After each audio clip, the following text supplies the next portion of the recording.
প্রতারক যখন রাষ্ট্র ক্ষমতায় থাকে তার সন্তানদেরকেও প্রতারক বানায়, তার প্রমাণ হচ্ছে শেখ হাসিনা এবং তার ছেলেমেয়েরা। আবার হরতালের ডাক দেবেন আর মানুষ তাতে লাভ দিয়ে পড়বে।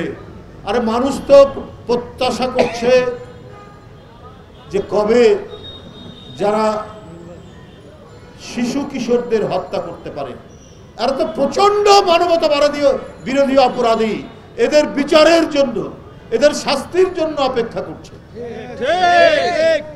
আজকে যদি আইন আদালত প্রত্যেকটি যদি গতিশীল হতো, এতদিন অনেকেই আজকে আইনের আওতায় এনে শাস্তি পেতেন। বন্ধুরা আমার, এই ঘটনা সর্বত্র। আজকে সাইমাবাদের পুতুল তার সূচনা নামে একটি ফাউন্ডেশন করেছিলেন। দুদক খোঁজ করে দেখছে এই নামে কোনো ফাউন্ডেশন নেই। শেখ হাসিনার ছেলে জয়, সেও একটি বিনিময় নামে একটি প্রতিষ্ঠান করেছিল, বিনিময় না কি নামে, সেটাও খোঁজ করে দেখছে তার নাই। প্রতারক যখন রাষ্ট্র ক্ষমতায় থাকে তার সন্তানদেরকেও প্রতারক বানায়, তার প্রমাণ হচ্ছে শেখ হাসিনা এবং তার ছেলেমেয়েরা।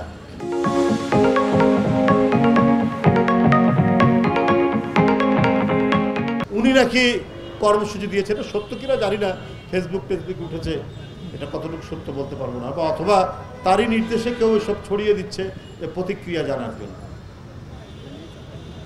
এখন কি মুগ্ধের রক্তের দাগ শুকিয়েছে? আহনাফের রক্তের দাগ শুকিয়েছে? শুকায়নি। আবু সাইদের রক্তের দাগ মুছে।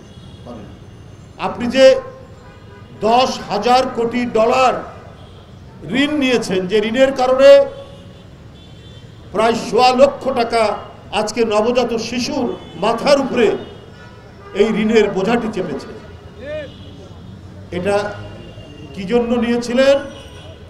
আপনার ব্যবসায়ীদেরকে, আপনার পছন্দের ব্যবসায়ীদেরকে দিয়ে বিভিন্ন মেগা প্রজেক্টের কাজ করিয়ে বাদবাকি টাকা পাচার করাবে, নামমাত্র কাজ। তার প্রমাণ তো এখন আমরা পাচ্ছি প্রতিদিন, প্রতিনিয়ত। ভাগ্নির নামে ফ্ল্যাট, ছোট ভাগ্নির নামে ফ্ল্যাট, পূর্বাচলে এক একজনের নামে 10 কাঠা জায়গা, মোট 60 কাঠা। কোনো আইন, কোনো নিয়ম, কোনো রীতি, কোনো পদ্ধতি কিছুই অবলম্বন করেননি।